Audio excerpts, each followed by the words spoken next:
Good evening, everybody. Good afternoon, rather. I think most of my demographic are in the States where it's afternoon. But yeah, so we were going to do Taking Abroad, the final chapter, but I have got some shit going on at the minute. And I haven't got the time to do a full stream. And I didn't want any time restraints. But yeah, this is kind of Lorne, talking about Lorne in this kind of way, I've realised is incredibly therapeutic for me. It is a kind of it's I don't know what it is. I think it's a good bit of escapism, but like I'm a good talker and a good communicator, and it's a bit of a social thing as well. So I think it's good for me. So it's a bit self-serving, but I'm sure you'll get fun out of it as well. So I haven't got the time to do. And I nearly had an echo then. So I'm here with my usual friends. So guys, thanks for joining us. Tiffany, Amanda James, and Mr. Koala is here, and so why is Lorne funny, guys? What? Huh? Where to begin? Huh? You know what I think makes him really funny is how gullible he is, and he'll just fall for everything every time. I don't think I've ever if it suits known him, if it anybody like suits that. if it suits his delusion, if it will. But he can be talked into it. Even if red flags start coming up, he's very easily convinced. I agree that he wants to believe, so he does. But it's interesting. You know, I can't force myself to believe something if I don't, but Lorne, he can. Yeah, but again, the alternative is his life.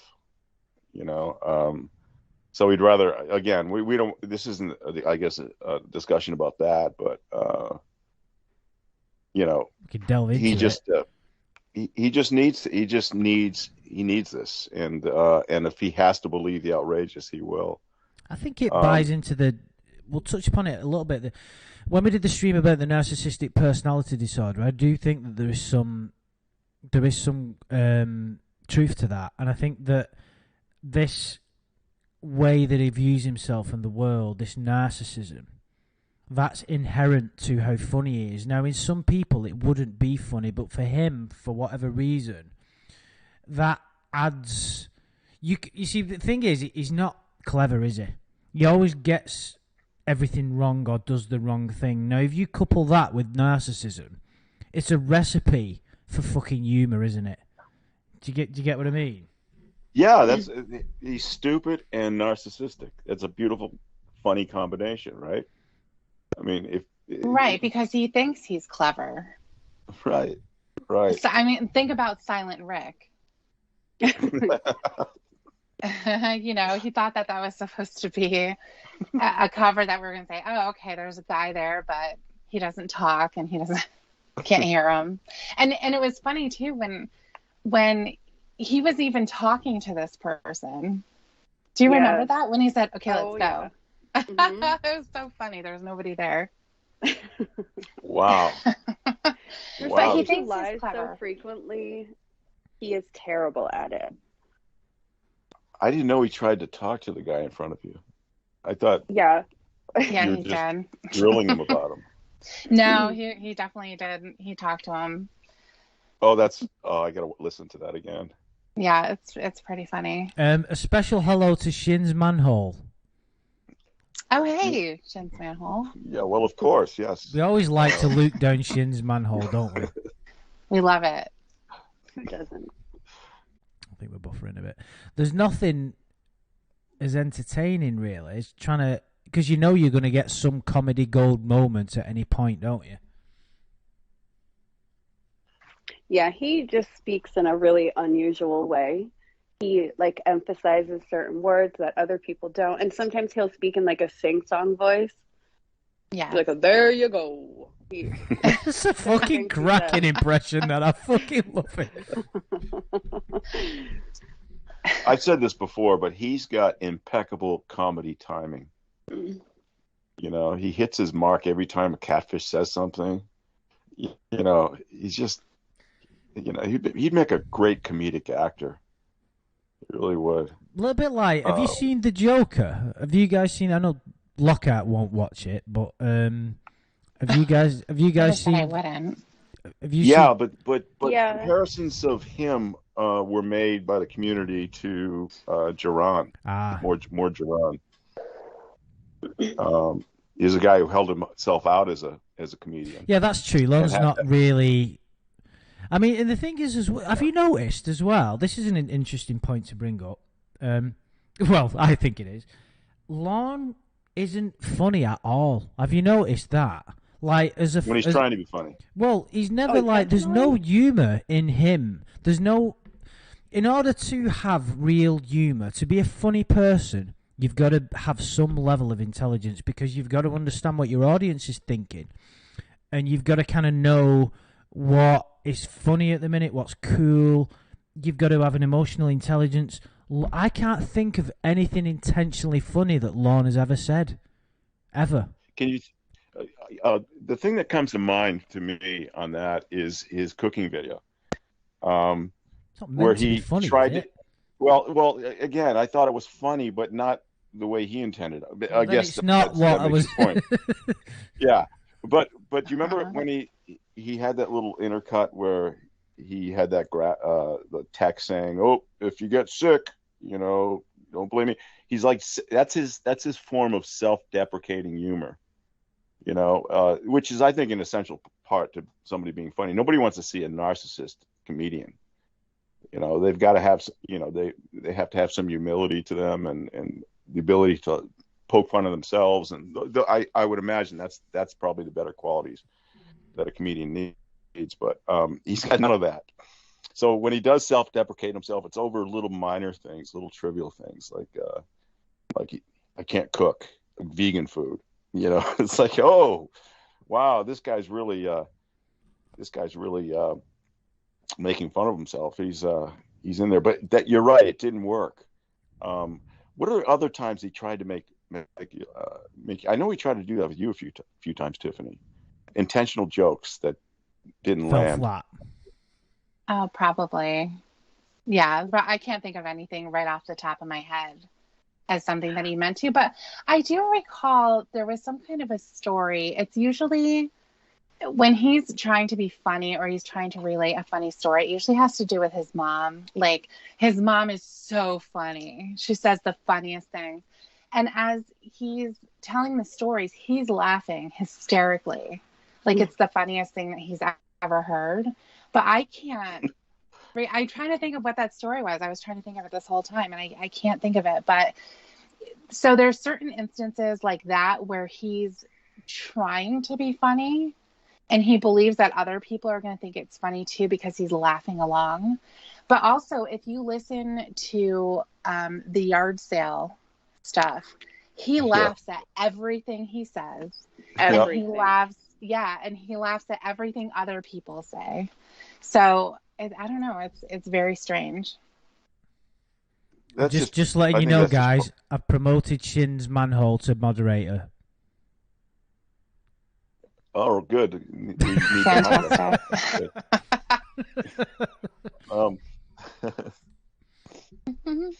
But he does say things. He jokes to his mother that he thinks is funny. Like, Yes. What do you think is funny? It's just like a horrendous scenario in his mind. Like, if you don't keep your doors locked, some guy's going to come in here and rape you. It's like that's. Didn't he Right. threaten to spank her? He's like, I'm going to take you over my knee and spank you. A fistful and what do you call it? Oh. Knuckle sandwich. Knuckle sandwich. A knuckle yeah. sandwich, yeah. Jesus. I remember a joke he tried to make to Ramona, which was terrible. I think they had just spent several hours. He was trying to get her to tell him she cared about him or she liked him more than her boyfriend or something, but it was something very repetitive and it went on for hours and hours. Or he didn't want her to go on a date or something. Oh, wear old ladies' clothes. No, not that one. Okay. I think he was serious about that. I think so too. Yeah, this was really stupid. She was trying to get off the phone. She was like, okay, I've been talking to you for like 18 hours and you're not listening, so I got to go. And he's like, oh, well, I got to tell you something. And she's like, what's that? He says, I think toes are ugly. What? Yeah. What was I that? never heard that. And Ramona's like, "What you doing?" He's like, "Oh, I'm just trying to make you laugh," and it bombed. It was not funny at all. Where was he going to go with that? I have no idea. Ramona couldn't understand either, apparently, because she hung up. Oh, he must have been looking at his own feet or something when he was talking. I bet. But okay, so we know that there is hardly anything. Well, there isn't anything that Lorne has intentionally said that was funny. No. Okay. I can't So why do we well, find him funny? Think about all four of us, right? Amanda James has probably listened to the most content, I would say. You're a fucking close second, Shin. Lockhart spoke to him for quite a bit, and I've been doing these videos for a number of years, and one of us can't think of anything. And I've not seen anybody come up with anything in the chat. So, yeah. So, it's like, how could someone... Even, do you know, there was one time when I thought he had a good sense of humour was when he was talking to Ember, I think it was, and she was asking him a load of questions about the chat, and it was meant as like a jokey, funny live stream, a Q&A, and I think he even sung I Love the Fist at one point. I thought, well, at least he's got a good sense of humour about it. But I didn't think, oh, he's funny. I thought, you've got fucking no integrity, have you, you twat? You know what I mean? It was Right. kind of like... I didn't find it endearing in the slightest. It's like, why would you want to make fun of yourself for trying to rape a kid? Right. You know, he'll just go with whatever the audience wants, I guess. But I'm not going to mention the name, but they suggested that once he pretended to be Roy. Do you guys remember that? In the video? At the trailer visit? Yeah. It was Shin's No. manhole that said it. Okay, we'll let that go. But yeah, so you know, and then another suggestion is his Tommy Chong voice. David, I hate that fucking voice so much. I don't know if you guys like it or not. You think it's funny? Why do you? What not. makes you hate it? Because he thinks it's good, I think, and also I like Tommy Chong. Okay. He thinks people are laughing with him rather than at him, Yes. which is funny in itself. I remember he was talking to you, Tiffany, and you were telling him he sucks at singing, and he just screams the song and doesn't know the lyrics. And he was like, "Oh, all right, all pouty. I guess you don't like my singing." And you're like, "Well, you're funny. You say funny things, and you say them in a funny way." And he said, "I know." Yeah, he said, "I know." Like, no, you don't know, Lorne. That's the problem. You don't realize how stupid you sound. A Poop Frog kind of summed it up. I don't know if you saw that, Andrew. Lorne is funny for the same reason Wile E. Coyote is funny. He tries and tries, but fails every time, often sabotaged by his own selfishness and greedy nature. Yeah, he does. and Lorne Legstrong has just made a good point. Taking Abroad was hilarious. Well, that's that. Well, actually, it's not. It's not a comedy. It's hilarious. It's the idea that he thought he could write a book. That's hilarious. But there you go again. It's unintentional humor. It's not a fucking comedy. It's supposed to be a fucking tragedy. If Taken Abroad was, what category of book would you put it in? If it was a novel, if it was a proper novel, Children's section. No, but really, No, you'd put it in as a psychological thriller, wouldn't you? Yeah, suspense. Yeah, probably. Yeah, suspense. Mystery. Probably. But it's more attuned to be a parody. Yeah. That's the only. Yeah. It's like The Room is supposed to be a psychological thriller, and you watch that and you just what, you know. Well, he does. Remember when? Sorry. Well, he does. Well, I think what you were just about to say. He has his comic relief. You know, he. Yeah.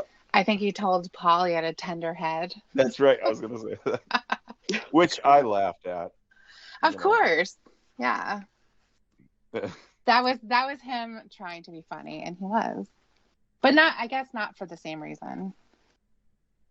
But the idea that I guess his ambition is really funny to me. I mean, all he thinks he can do that he's not qualified for, like writing a book, singing, Mm-hmm. all these lofty ambitions that he has. I mean, his head is always in the clouds. Yeah. The The Lorne carpenter, Being a reality good exactly. show. employee. And he hates that. When there was one call I heard where somebody said, "You're you got shoddy workmanship." It was like, what? What are you talking about? About Betty's house, and that's funny, obviously to us, but that's what we're talking about. That's what this video is about. Why do we find him funny, not whether Lorne is funny? I think he's funny because he's been saying that he's quitting smoking for 14 years. And he's Probably. never stopped. If you were to ask him that question getting now, do you there. think he'd come back with the same response? I'm quitting tomorrow. Yeah. He wouldn't say he's quitting tomorrow, but he'll say I'm going to or I want to. He'll say, I'm going to try. Yeah. It's hard. It's hard. There to was- quit I'm going to start. There was a time, and I think that he had done this a couple of times, but I remember one specifically where he ripped apart in half all of his cigarettes he had left in his pack. He took a picture of those, and I'm not kidding you. That very night, he got pissed off and went and bought another pack. Oh, wow. So he has absolutely no. And I've talked to him about this too, because obviously it's difficult to break an addiction or a habit. And it's very easy to say that you're going to quit smoking while you're smoking a cigarette and saying, this is my last one. You know, so it's like being drunk, issue, saying I'm not going to drink again. Yeah, exactly. So, the most important work is going to happen when you want to have another one. What are you going to do? And his thing is, well, I'm going to go get another pack of cigarettes. And then I'm going to tell you that it's your fault. He doesn't want to quit for himself. No. He wants to impress people by saying, I quit smoking. And, it's always for a woman. That's why he pulls that, when you're here, I'll quit. Which he wouldn't. Yeah. We all know. Right. Yeah, well, that's part of her job in fixing him. But, he had it beat. He was in jail for 5 years. He couldn't smoke. Yeah, he had it beat twice. He was in jail for 6 months. He couldn't smoke. So the withdrawals and everything else were gone. His reason for smoking again is the stupidest thing I've ever heard. He wanted to rebel against his lungs. Yes. Right, against his lungs. He wasn't smoking for 5 years. 5 years under his belt, and he gets out and he wants to rebel like a child. That is unbelievable. Probation. I'll give them the emphysema they deserve. Laura made a good quote. Said something good in the chat. The idea that a man who is the least articulate person ever to exist, who also doesn't read very much, wrote a book is infuriating but also hilarious. Well, yeah. The thing about his book is he made his character, his main protagonist in that book, as self unaware as he is. You know what I mean? It has to be, doesn't it? Because he can only, that is Lorne. The main protagonist can only be written from the level of awareness that the writer has. In order to be a good writer, you've got to be a fucking smart guy. You've got to be wise, and you've got to do your research, and you've got to. I can't even imagine how difficult it must be. Lorne has nothing, and he can only write it from his perspective, which is why it is unintentionally funny. Like some of the shit. I mean, we could delve into the book too much. We could just do a fucking review on the funniness of that. But there's so many moments, isn't there? Some of them are infuriating. Like what was the bit that got you fucking so angry, Tiffany? Was it the part about the murder victim feeling sorry for her murderer? That's right. Well, that wasn't really funny. I mean, it was funny, but it was, It was ridiculous. Yeah. It was funny. It was funny. Well, my initial reaction was this. I hate this guy.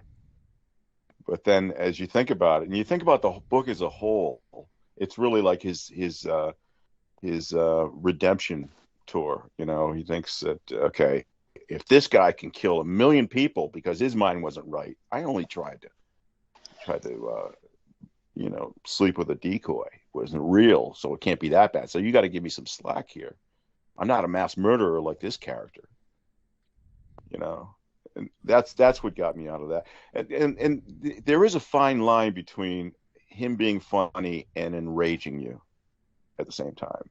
I mean, as much as he goes through these emotions up and down seesaw, you know, we do too with him. And some of the things that we laugh at are enraging, like how he treats his catfish. Everybody knows a catfish should be treated better than that. Yeah, because they treat him so well. Yeah, I've treated my catfishes better than that. That's good. Yeah. Somebody had brought up where is it? He was telling Debbie he was pissed off because Angelo was in the hospital. Oh. And he said something about Angelo. Now, the thing, just as a side note too, when Lorne is threatened by a guy, which he always will be, he's going to come up with a nickname for them. Yeah. And he's going to think that is funny and so insulting. And he's going to say it again and again. Like when he's mad at Chris Hansen, he used to call him Chrissy.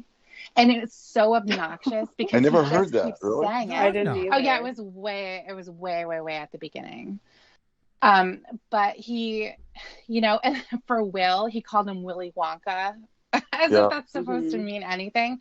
So for Angelo, he would call him One Ball Bitch because I guess he was supposed to have one ball. One ball wonder. And One Ball Wonder, yeah. And he was saying, go fuck Angelo and have half a kid. Yeah, I remember that. He said that. Yeah. He said that. Yeah. How about when he just got out and he was trolling NBC and Chris Hansen? Leaving... Yeah, when he was leaving. I would love my God, to hear those. Now, I do remember him saying one of the voicemails that he left was challenging Xavier and Chris to come up to Maine and get in a boxing ring with him. Why is he always he's always wanting everybody to come up there and fight him? Well, because he knows that they fucking won't. It's a kind of teethless. It's like a toothless cat, isn't it? You know what I mean? Of course. But it's just so funny that, like, you know, I'm going to come and fight, you know, I guess most people, if you're really pissed off, if you say, I'm going to come and get you or whatever. But Lauren's like, no, come up here. I can't go because of probation, but come up here. I'm going to kick the shit out of you. We'll settle this. That is hilarious. When he rages at a guy, like, I can't remember the names. Who did she see? Who's hard on did she see in the morning? Victor. And he goes against Victor. He goes against Will. He goes against Dan. He's all in a place where he's protected. He knows he just gets as tough as he can, and I think it's hilarious. And the only other time he does that in real life is when he's doing it with his brothers, who he knows won't hurt him. So, right. But he just goes scrawny. You know, you sound scrawny. It's like I don't even know what that sounds like. Yeah, but I think if Lorne was in an actual fight, he would get his ass kicked. Like I think that Roy could kick the shit out of him. I don't think Roy has the heart to do that though. No, he wouldn't, exactly. Yeah. But the thing is, you know, Lorne is gonna puff out his chest. He's gonna be throwing things. He's gonna be screaming and yelling and calling him names and stuff like that. But as soon as Roy, you know, comes at him, he backs down immediately. Yeah. Well, I picture if Lorne was in a real fight, there would be a lot of crying and screaming. He would just start crying. Even when he's attacking you, he'd be crying and screaming. You know. Yeah. And then he'd be coughing for like 30 minutes. Hold on. Right. Well, I'm going to say their name because I'm not offended by it. Shin's Manhole brought up an amazing point. Would Nana want to see me die? Now, who says that? Now, first of all, of course, Lorne is highly intoxicated when he comes up with these things.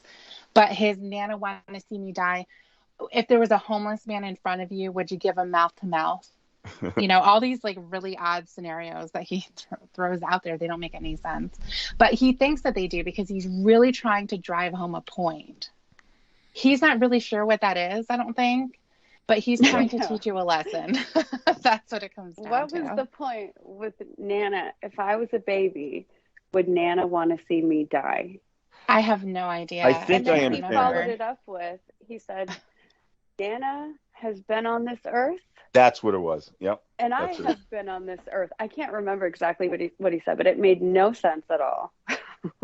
I think what he's saying is that Nana's so old, and I'm a baby compared to her. And if it was between her and me, for whose attention Ramona should be paying attention to, Nana would want that to be with me. I don't understand the death part, though. I guess, strike everything. I don't fucking understand. But Yeah. he comes up with some gems. It's not just gems though. The things that he comes out with is probably the. I mean, I don't want to keep going on about it, but it is something I have to mention. It is the funniest moment in my entire life when I heard him say that in court. Like, you can't imagine. Just think of the You've got to imagine the context, where he said it, in front of whom. The fact that he got everything wrong. He couldn't have said anything more stupid. I just want to do my cooking show. He's pleading for his freedom. What the fuck is he talking about? You know what I mean? Babbling on about his YouTube channel. If he had some kind of a YouTube channel that had some kind of a catchment area where it was doing something, let's say it was, creating awareness of some kind of issue, or it was providing a service, but it literally is a parody that he's unaware of, and he brought that up in his court case completely unexpectedly. And it's a cooking show, as if like his cooking show has got any value. Oh, we really need to see what Lorne's making tonight. We're really fucking thin on ideas for what to eat this weekend. What? I would have paid thousands of dollars for admission into that, and we got so lucky. Yeah. But I got to say, the other thing that's hilarious is how what he does affects his real life. I mean, you see things like his mother saying, what the fuck are you doing? They don't like you. They don't think you're honorable. But what he does with probation is, I think, one of the funniest parts, where he's asking for permission to go see a catfish, showing him pictures of her in a bed. Fighting with them. He's bought into it. Yeah. He'll argue with probation to get them to believe him that these women are real and they really want to be with them. And I agree, that was very funny when he asked probation for permission to go to California to marry Winnie on her deathbed. And then show probation a photograph of a woman or a girl who they did an image search for and found out she was a minor. And this guy's just... And then have it talked away. I don't know exactly how it was talked away, but you think for most people that would be the end right there. There were a million times, exactly. There were a million times before, at any given point where it should have been the end, and it never was. I think that's... It could be talked away by Winnie saying sorry and crying, and then Lorne starts apologizing to her. That's kind of the way that it always ended up working. It was very strange. Or Debbie just refusing to admit that she had ever spoken to Lorne before. And he just gave up on it. He did. And, I thought that was a time where he just gave up because, it wasn't going to go anywhere. But he knew that he did talk to me. But then later on, he was talking about how Winnie got involved with Xavier and how Winnie was pretending to be Casey. And I was like, oh, really? That's what she was doing? And he's like, yeah. And he's like telling me the story. He has a good memory about shit like that. I didn't know what it was. Yeah. Weird. I like what Darren Georgetown said. I don't know much about this catfish scenario, but I have heard this guy was able to successfully jerk off listening to a robot voice. If that's not funny, I don't know what is. Yeah. Yeah. I would add to that. He was in love with that robot. I would say in general, Lorne's romance is hilarious. We see how fast he falls in love, which is hilarious. Yeah. But then he expects the other person to reciprocate the same degree of love or love at all, right?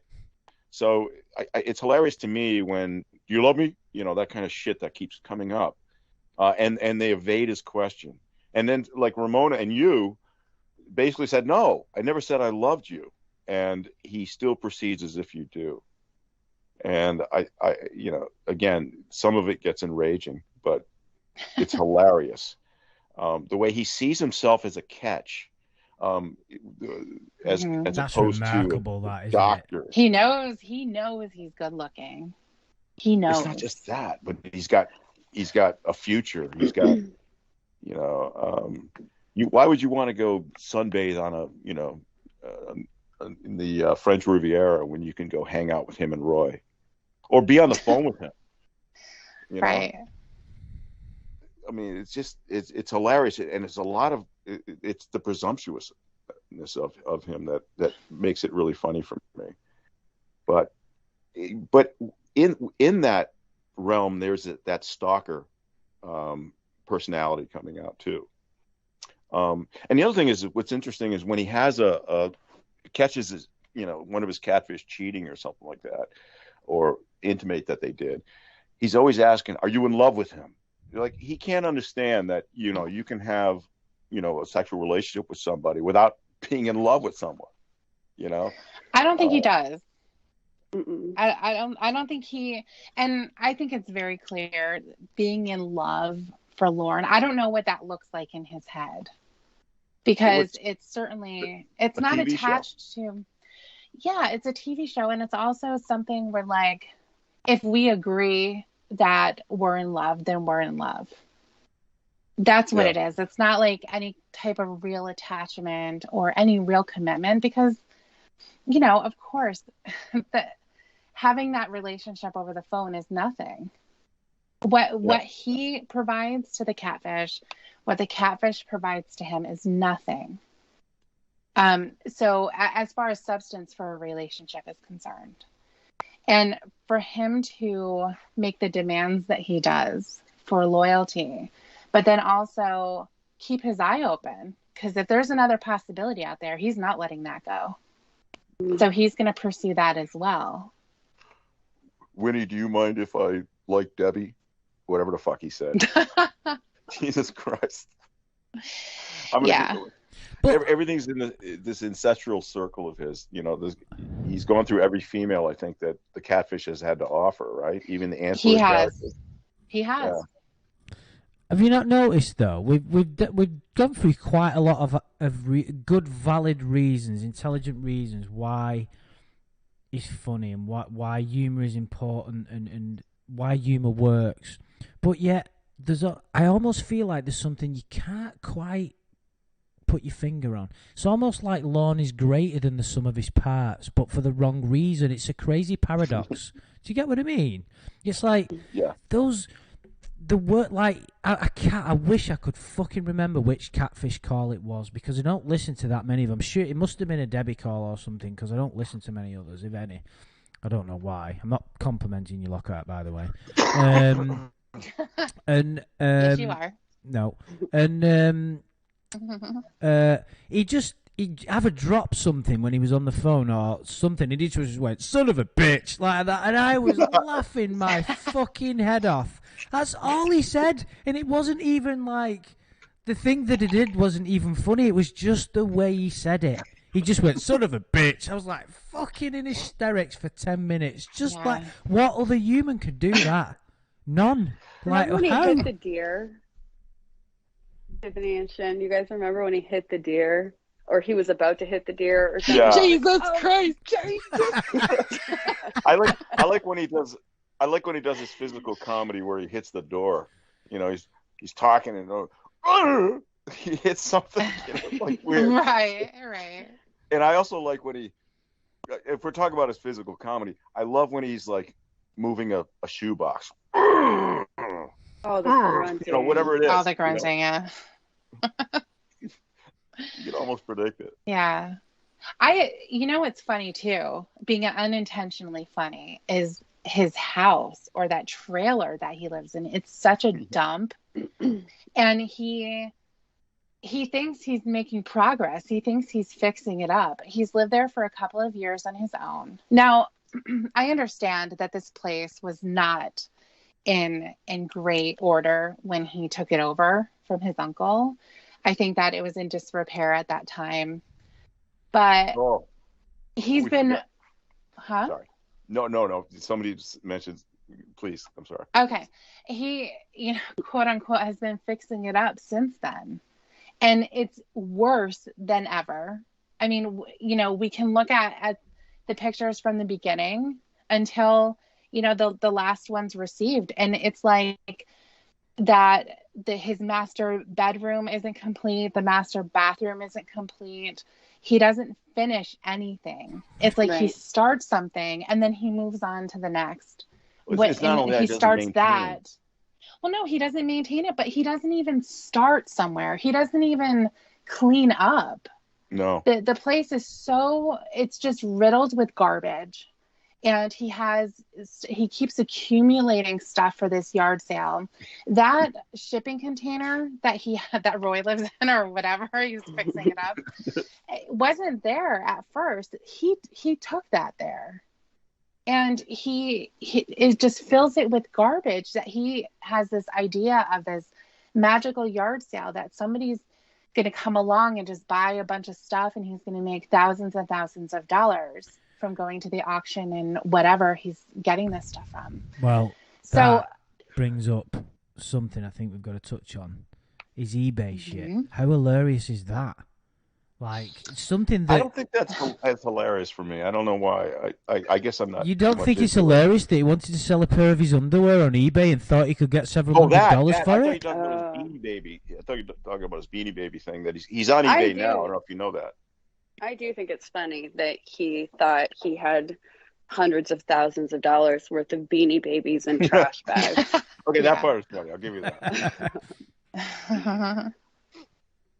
And he spent a lot on them, didn't he? He spent like $1,000 or something. It was way more than he should have. That seller must have been so happy. Oh, of course. I mean, if I mean, they were going through their attic or whatever and was like, well, I'm not doing anything with these. They're not going to be worth anything. I was just thinking about the trailer and what you were saying. Right. And I think it's funny that he, instead of making like structural repairs, doing things, I think there's like a big hole in the roof, in the ceiling or something, or there's like plastic taped on the ceiling or something. There are things that absolutely need to be repaired and replaced in the trailer. And instead he tries to make it like a luxurious trailer. Yeah. By adding a walk-in closet, and he wants to put a chandelier in there, and some big... There's a jacuzzi tub. Yes, the big bathtub. Right. Yeah, but there's a giant hole in the kitchen floor. Exactly. Instead of fixing the existing building, and he always wants to add some piece of shit onto it. I don't even know what the fuck he's doing, but he's always trying to add onto it, and instead of just doing the normal thing and either fixing it up so the place is clean and new floors and all that kind of important stuff. Mm-hmm. He's adding like his electricity, plumbing. He should start working. He's got issues with that. In terms of how he keeps up the place, to Tiffany's point, Reborn showed this side-by-side picture of his bronze baby shoes that his mother returned to him. Oh, yeah. Anybody want those? And on the left, they were nice and shiny and looked like a shiny penny. And on the right, it I swear to God, it must have been about a quarter inch of crud. Dust, yeah. Well, he smokes like a chimney in the trailer. He chain smokes inside in every room in the trailer. Yeah. And he also has that wood stove going all the time. And those are messy anyway. Mm-hmm. So the house is just full of nicotine and soot and ashes and dog hair and dirt, and it's disgusting. It's really horrible. Yeah, he doesn't clean. Tiffany, what do you know about his Yes. wardrobe? What wardrobe? That's what I'm wondering. I mean, where does he go? Where does he shop? I mean, does he own a suit or does he own dress shoes? Does he own anything like that? I I don't mean, think as so. far as I think he, I mean, he's definitely the guy who's going to show up at a wedding or a funeral in jeans. Mm-hmm. Like he's going to have his dress jeans that don't have a hole in it yet. He's going to have something like that, and he'll Work have like a boots. button-down shirt. Yeah, Exactly. he'll have his Yeah. work boots. Yeah, exactly. But he really, I mean, just from the photos that he has sent, the thousands of them, when he's wearing clothes, which again takes out a great majority of them, but when he's wearing clothes, they're usually the same ones. So I Right. think when he has to buy something, he goes to Walmart, you know, Right. which there's nothing wrong with it. There's nothing wrong with somebody not having, you How know, does he huge keep them? wardrobe or anything. Does he hang them? Does he put them in drawers? Does he- You know what? I don't think I've ever seen clothes hanging in a closet. So, but he does have that dresser where he has his dusty baby shoes and all of that. So Right. I Oh, think that's his where it clothes is? are Okay. probably shoved in there. Yeah. You know, we Well, talk about. I Sorry. know he has his prison Crocs, right? Yeah. And those are a favorite of his. He got hmm like plastic imitation Crocs in prison, and he still likes them, from what I understand. And he was wearing his prison hat too. He got that white, it was kind of an off-white hat that I think it probably matched the Crocs. And My he was favorite wearing look- that too when he got out. His him being naked with his slippers on. That's my favorite look. just coming out of the robe. You know, Yeah. everybody talks about, you know, what he wore to the Sting House. You know, basically looked like he was just coming in from doing yard work. And of course he's wearing shorts in October, and we know a reason for it. But think about it. When you dress for a date, you usually dress for an event or venue or something like that. So if you go into a restaurant and you find out what kind of restaurant, if there's a dress code or anything like that, you would dress accordingly like that. If you're going bowling, you kind of, you know, I have no idea what to wear bowling, but anyway, so he didn't have a date. What he had was a booty call, and that's what you would wear on a booty call. Yeah, of course. What, for Kayla? So he did dress accordingly. For They Kayla, were going No, but it was back more to than a his booty house to call have for sex him. on his floor. Well, yeah, it was the beginning of a new life for both of them. I don't know. Whatever But he child. had no plans to go anywhere, to like go out to eat, to go on an actual date. They were just going to go back to his apartment and be trapped Right, a there place for a where he date. doesn't have furniture. He explained to her that it was comfortable sleeping on the floor.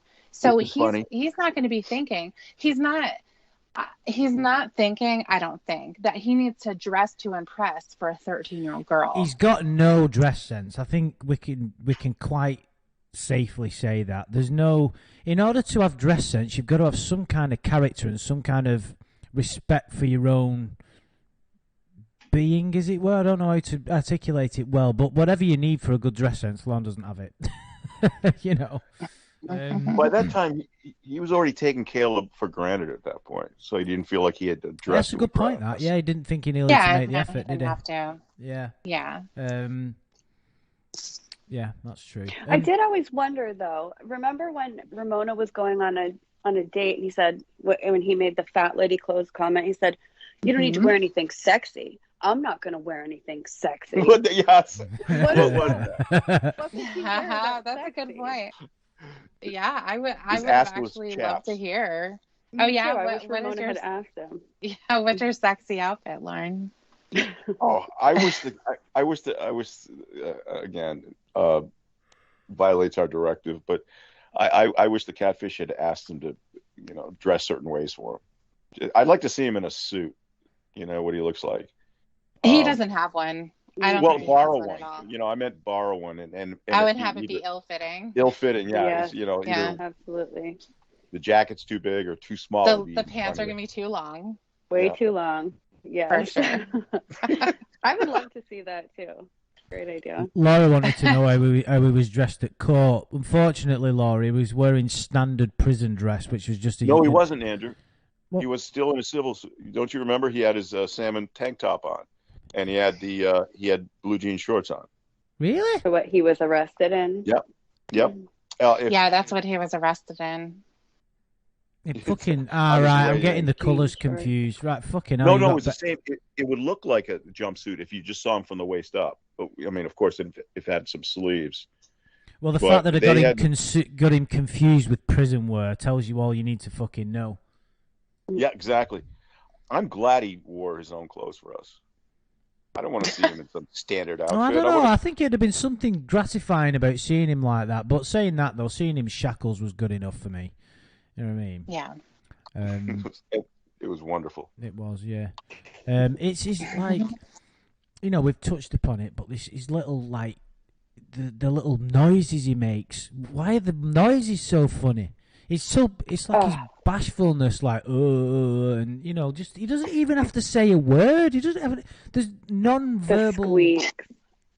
There's great squeaks. Yeah. Oh, yeah, I was going to say, you guys love the squeak. My favorite. When he gets Same. really excited, he'll... It goes real high.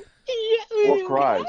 Yeah, in the... do you remember when we did the interview and there was a squeak that we'd not heard before, and I think you picked it out, Shane. He went...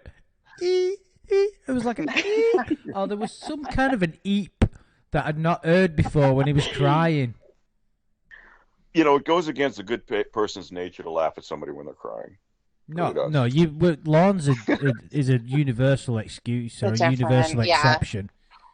Yeah. Well, he's crying like I would say 20% of the time, which is a lot. And he's proud of the fact that he cries. You think that's he is, and I think what makes it funny as well is that he's trying to cry.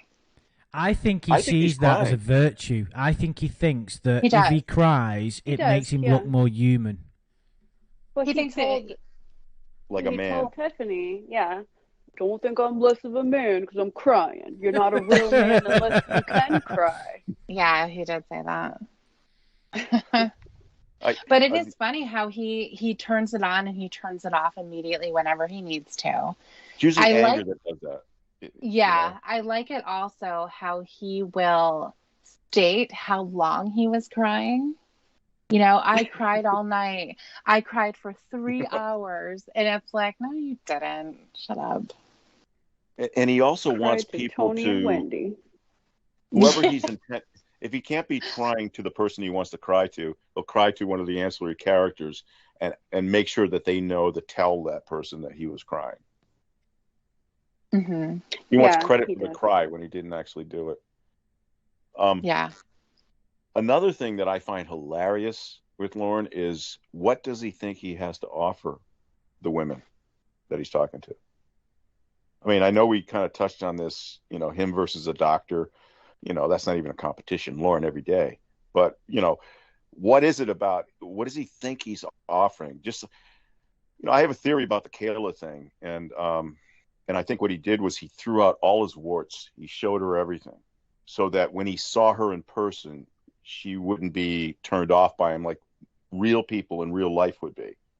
So I'm poor, I'm bald, all these things that I smoke cigarettes, these things that you would normally try to like maybe soften a little bit when you meet somebody in person or whatever these characters, he put it out on full display. So that's why he was confident when he walked in there, because she already knew him. And I think that's funny. But beyond that, once he has the woman or the catfish, what does he expect he's going to bring to the table in that relationship? Well, he's been asked that. And go ahead, Tiff. No, I was just going to say that I think he believes that love conquers all and that he can give that to somebody. He can, if you come up there, he's going to love you so hard that... And your mom is too. And the mom is too. You're going to have a real family that just loves you so much that you're going to look beyond the fact that this trailer is going to fall down at any moment. And he doesn't have, you know, reliable transportation. You may have to borrow mom's car. You're not selling him here, Lockhart. No, because there's nothing to sell. I think that is why he would get so angry about the money thing, and he's done that throughout. Where if somebody has more money, he'll say, "I don't have a lot of money," but I can give you love and a real family, and all the things that you never had. And he just thinks that is above. And to some degree, of course, that's true. I think that there's plenty of times where you can forgo living in a mansion if you can be happy with somebody in a small house or apartment, whatever. But I think for him, I mean, that's his selling point. His selling point is that Maine is beautiful. There's, everybody's white up there. So that's a plus as well, according to him. We've heard him say that and talk about Mexicans or whatever. And, also the fact that, you've got him. Isn't that enough? Yeah. And his penis. And his penis. I mean, to be fair, I'm getting a bit like, I'm thinking it might be good for me, actually. What's the not? I agree with that. I'm not too far from him. Don't tempt me. The penis thing just kind of tipped it for me. I mean, oh my gosh, you know what? I just had this thought. Imagine seeing that penis in person. Well, that's what I mean. It's like, I'm thinking, I might put on a robot voice. Put on a robot. Hello. That's all you have to do. You're already British, so you take half of that. You just have to say hello. Yeah. I think his dog, hi, honey. I think it's really funny when one of the catfish happened to mention either another animal or something, and he gets jealous for his dogs. I can't remember who said that, but that's one of the things he has to offer. Yeah, the doofy babies. He does. He thinks the dogs are something to. Well, that would be really the only selling point for me. I would rescue those dogs. When he gives ownership up, he's so quick to say, "This is your dog, baby. They're yours." But that's the female. The female one. dog. Yeah, is the one who's got the female's gonna have the mommy, and Roscoe's gonna stay with daddy. Yeah, it's kind of like his book. Remember when the boys and the girls, they probably separated the animals too. Yeah. Yeah, and the way he talks to them too. Mommy said I need to give you a biscuit. Yes. Mommy's yelling at me. Mommy, shut up, Lorne. In that 3.5 hour call where he's talking to himself, he was telling Sadie how much Mommy's going to come and help. Now, this is Winnie at the time, crazy ass Winnie, right? Winnie's going to come and help her, and Sadie's going to help Winnie, and they were made for each other. Those were exact words. Fucking hell. Insane. And of course, okay, so speaking of unintentionally funny, his shower videos. Remember the one where he was so serious and he was mad? You were talking to some guy all night. I'm redoing that one. I love that one. For Amanda. You have to, Shen. I can't believe you haven't done it already. I've been saying that for years now. Don't jerk us around like that, Shen. Make the fucking video. We want to see it. No, that one was so funny, where he really thought that was a punishment, and she's gonna be like, "Fuck, I can't see the rest of it." Not like I can go into yesterday's video. Oh my God! Please send me the whole shot, please. I know the way that he's looking at the camera and just basically chastising and his disappointment in her. Like, well, you were talking to some guy all night. Well, you know what drives me nuts about him? I was just thinking about this recently. He repeats, we know he's very repetitive, but he'll say the same thing like 4 or 5 times, but just word it slightly differently. Yeah. Like in that video, over and over, he said, "I'd like to send you the whole picture, but you were talking to guys all night because you couldn't even get up this morning because you were talking to guys all night, over and over. No, you got to say, I'm not stupid to your crap. Right. And there's that video too where I think it was to Winnie, where he's in his kitchen and he's making coffee. He's naked. I think that he's in naked. his slippers. It's the funniest fucking video. Yeah, where he's like, you and me are going to be boyfriend and girlfriend forever. You know, one of the funniest things, and again, this is a sad moment for him because he was crying, but it was hilarious. When he was talking about when he was going to break up with him, and he was crying about, help me out, guys, something about driving around on his lawnmower, looking over, seeing Winnie and Roy. Mm-hmm. What the fuck? That was what he didn't. Did you guys know remember what you're that? talking about. I do. Yeah, he was talking about, I was looking Winnie forward was to the dying. day that I'll be riding my lawnmower, his lawnmower, and I'll look over and see you and Roy, and you know, he like spelled out this whole scenario in his mind. I'm thinking, why are you on the fucking lawnmower? But it's just those are just hilarious to me, and also, and Amanda, I know you're gonna hate this. Oh God. But his sex is hilarious. It is. Shall I do it? I want you to elaborate. What do you mean? He's gonna. If you were here, baby, that's my girl. Oh no! But look in the chat log. The chat log really describes it. Or actually, sometimes he's doing like a scenario where left leg on my right shoulder and my cock hit your nose. I have no idea how that happened. Yeah, how did he get up there? It was really funny when Winnie told him that they own each other's genitals. Yes. So he would say stuff to Winnie like, I want your cock pounding in my ass, and I want your cock in my pussy. It was so funny, and he was so serious about it. He was very serious. Look in the chat log. You know, is meant. You know, being inside of her all night long. Yeah, that's hilarious. He did another thing with the catfish, saying he was going to 69 them all night long. So this woman would have to have a penis in her mouth all night long, right? What? Oh, do you remember he said he would go down on somebody underwater for 2 hours? He did. I remember that too. I think his sex stories are so funny because he's making them up as he goes along. Yeah. And they've got no basis in reality, have they? They're just so ridiculous. It's like what a child would come up with, like even a 12-year-old or something who's just he's got hold of his bigger brother's porn magazine and starts coming up with funny scenarios. You know what I mean? Right. Yeah. Mm-hmm. Yeah, they're really, really funny. And we're going to have to. I can only keep the stream to an hour, guys. Unfortunately, because I've got things I need to. That's why I couldn't do a longer one. I've got things I need to get on with.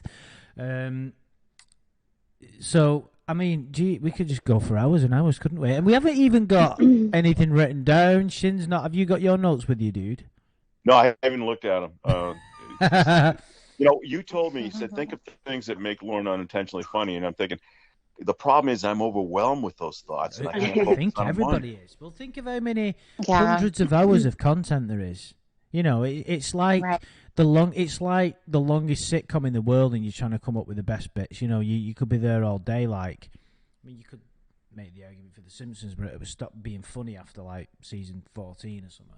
But with him.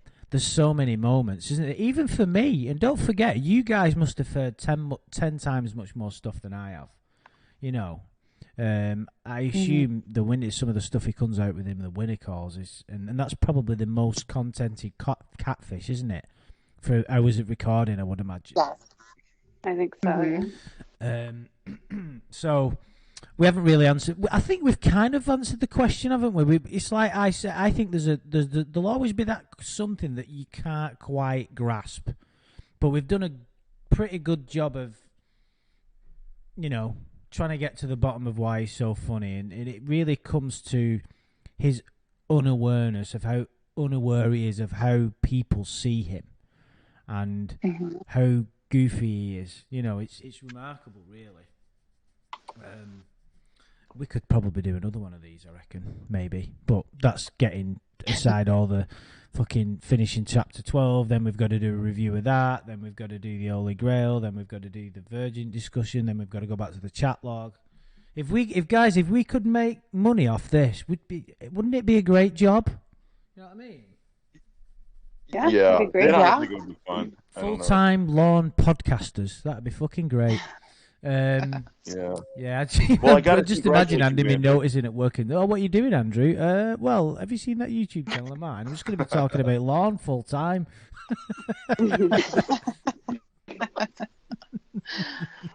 I want to congratulate you, Andrew, for no technical difficulty. So maybe we want to quit while we're ahead. Huh? Thanks for the jinx, dude. No, I think we're going to escape the next 2 minutes. I waited for that jinx. And thank you for no ball bouncing, no chewing, no bizarre echo. Although last time that was my fault. Nothing. So Absolutely no nothing. pen clicking. No. What else does he do? Nope. Point blank. Nope. No like DIY job, whilst he's guys. doing a stream. Oh, I'm just fixing up these shelves. All the dogs behaved. Oh yeah. Right. I'm in my garage, so they're probably not behaving. Ah. Right, they've been going crazy for the last hour. Yeah, probably. I was going to get one of those stand-up desks and roll it across the room, like Jerron does, but that's his shtick, not mine. Right. Hopefully we'll be back soon with the with chapter 12. We'll finally get.